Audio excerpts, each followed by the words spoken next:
انا ابراهيم توفيق عكاشه معاكم حلقه جديده من مزرعه عكاشه. جاي النهارده اكلمكم على اكل الخيل. قبل ما اكلمكم على اكل الخيل اوضح حاجه بسيطه. عم خميس معانا في الفيديوهات السابقه، زي ما خدنا بالنا عم خميس ماسك برنامج التربيه، ولو خدنا بالنا برضو كابتن رماح ماسك برنامج التدريب والتعليم.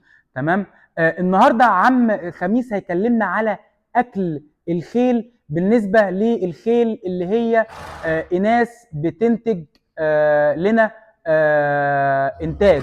وهنتكلم برضو على اكل الطلايق اللي هم الذكوره اللي بيتزوجوا الاناث اللي بتديلنا انتاج. وعندنا طبعا الخيول اللي هي الصغيره خالص. وكل حصان او كل نوع من الانواع اللي انا قلتها دي بيبقى ليهم نوعين من الاكل او نوع. فعم خميس هيعرفنا ببساطه كده وسريعا ايه الاكل اللي بياكله الاناث اللي بتدي لنا انتاج. اهلا بيك يا عم خميس. اتفضل يا صديقي، اهلا وسهلا. سعادتك الخيل دلوقتي اللي هي الانتاج. بالنسبه للخيل دي سعادتك بتاخد 3 كيلو في الطاقه تمام شعير. تمام واخر النهار كمان الوجبه بتاعت العشاء بتاخد 3 كيلو. تمام ودول الخيل ديت خيل انتاج. تمام فبنزود لهم جرعه من البذر الكتان. بنديهم حبة البركة. تمام بنضيفها على العليقة. تمام وفوق عن كده بنديهم وجبة العسل كمان معاها. تمام وده عشان دي خيل إنتاج. تمام بتبدأ الأعمار من 4 سنين ل5 سنين 6 سنين 8 سنين 9 سنين 7 سنين.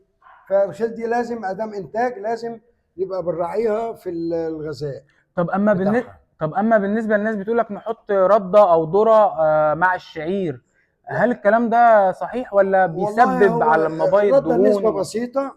ولو الفول والصويا ده بردك نسبه بسيطه على الاكل. فهو احسن حاجه الافضل شيء الشعير والملاس او العسل الاسمر. وبنضيف عليه شويه بذر كتان او حبه البركه. طب امتى الشعير اسمع بتغلوا الشعير؟ امتى بتغلوا في الشعير؟ بقى خيل بيبقى ضعيفه شويه. فبنقويها بنعمل لها ايه بقى بنجيب لها الملاس مع وجبه الشعير اللي هي شعير مغلي. بنحط زي 3 كيلو او 3 كيلو ونص. ونحط عليهم زي نص كيلو عسل او 400 جرام عسل. وبنضيف نسبه من الرده حاجات بسيطه. والخيل ما شاء الله يعني بتبقى ده بالنسبه حلوه للاناث اللي بتدينا انتاج. انتاج. طيب دي الانتاج. النهارده الذكوره اللي بتتجوز بقى الاناث اللي بتديها الانتاج ده بياكلوا نفس الحاجه ولا لا بياكلوا؟ بياكلوا طبعا الشعير الناشف ده اهم حاجه افضل للحصان هو بس الشعير. بياكلوا برضه هي ال 3 كيلو ولا بيبقى اقل؟ لا بيبقى مثلا عشان خاطر الحصان لو بيطلع ويشتغل بنديله 3 كيلو.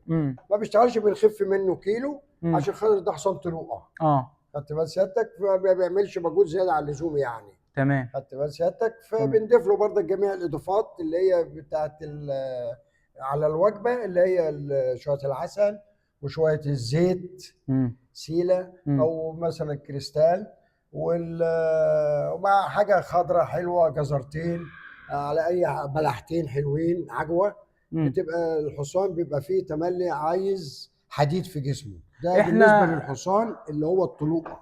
احنا المره دي مش هنتكلم على الفيتامينات اللي بتحط على الاكل او الفيتامينات اللي بتاخد، نخليها في حلقه تانية.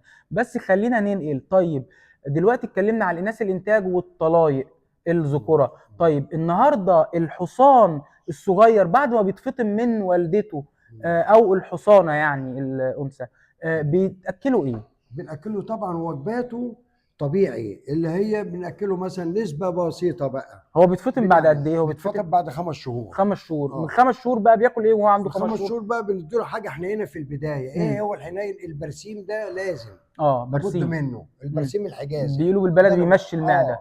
والشعير دي بتبقى مثلا ايه بتتراوح من 600 جرام ل 700 جرام 800 جرام فما بعد كده لحد ما يبقى ايه بياخد وقته كويس وبقيته الاقيه مندجم مع الاكل.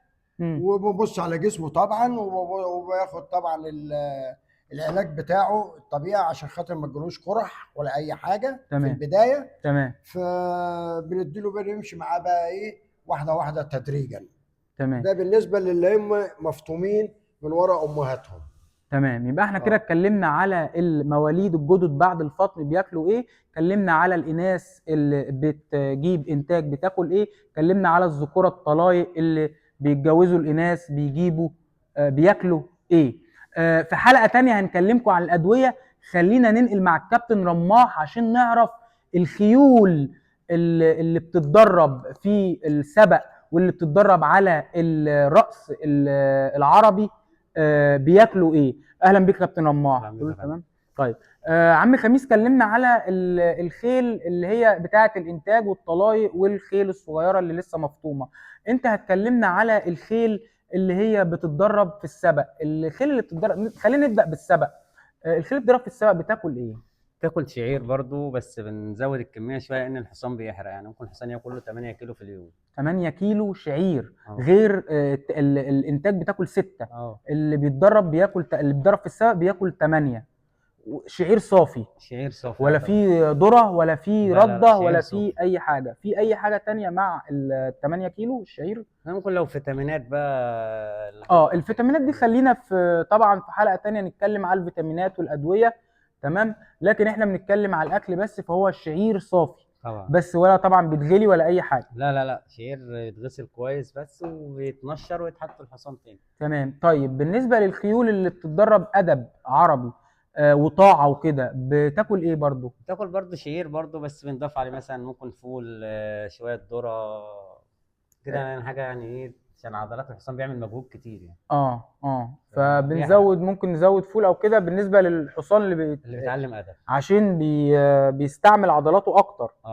تمام. يبقى احنا كده اتكلمنا على الحصان اللي بيتدرب ادب عربي بياكل كام كيلو بقى من الشعير؟ مثلا تعمل 6 كيلو 6 كيلو وده اضافت بقى الكيلو فول وكيلو نص مع طاقه الصبح ونص مع طاقه ده اخر النهار. تمام. ده زائد البرسيم بقى اللي هو طول الطاقتين بتوع اليوم. البرسيم ده اساسي كده كده بقى طول اليوم معاه. اي حصان سبق، تربيه، ادب، اي حاجه لازم البرسيم يبقى متواجد على طول. تمام. يبقى احنا كده عندنا الحصان بتاع السبق بياكل 8 كيلو شعير صافي ومعاه البرسيم كده كده اساسي، والحصان الادب العربي بياكل 6 كيلو شعير صافي مع شويه فول.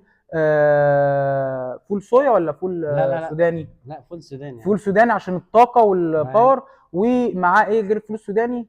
ممكن تحط له شويه حلبه، مش اي حاجه تانية، حاجات تدي باور يعني. تمام. وطبعا مكافاه الحصان بتمر او جزر او الكلام ده، طبعا دي حاجه يعني من عند المربيين. تنتهي حلقتنا النهارده. اتكلمنا على 4 انواع من الخيول وبياكلوا ايه: الاناث الانتاج، الطلايق الذكوره، الاحصنه الصغيره اللي لسه بتطلع من الفطام. اتكلمنا على الخيل اللي بتخش السبق، واتكلمنا على الخيل اللي بتتدرب عربي وادب. طبعا في الخيل اللي بتلعب جمال، بس دي هتبقى لوحدها مع دكتور توفيق ان شاء الله في حلقه قادمه، هو لانه هو اكتر واحد بيحب يتكلم على الجمال وبيتكلم على المميزات الخيول. خلينا ننهي حلقتنا النهارده عشان ما نطولش عليكم. كان معكم ابراهيم توفيق عكاشه من مزرعه عكاشه، واراكم في حلقه اخرى. سلام عليكم.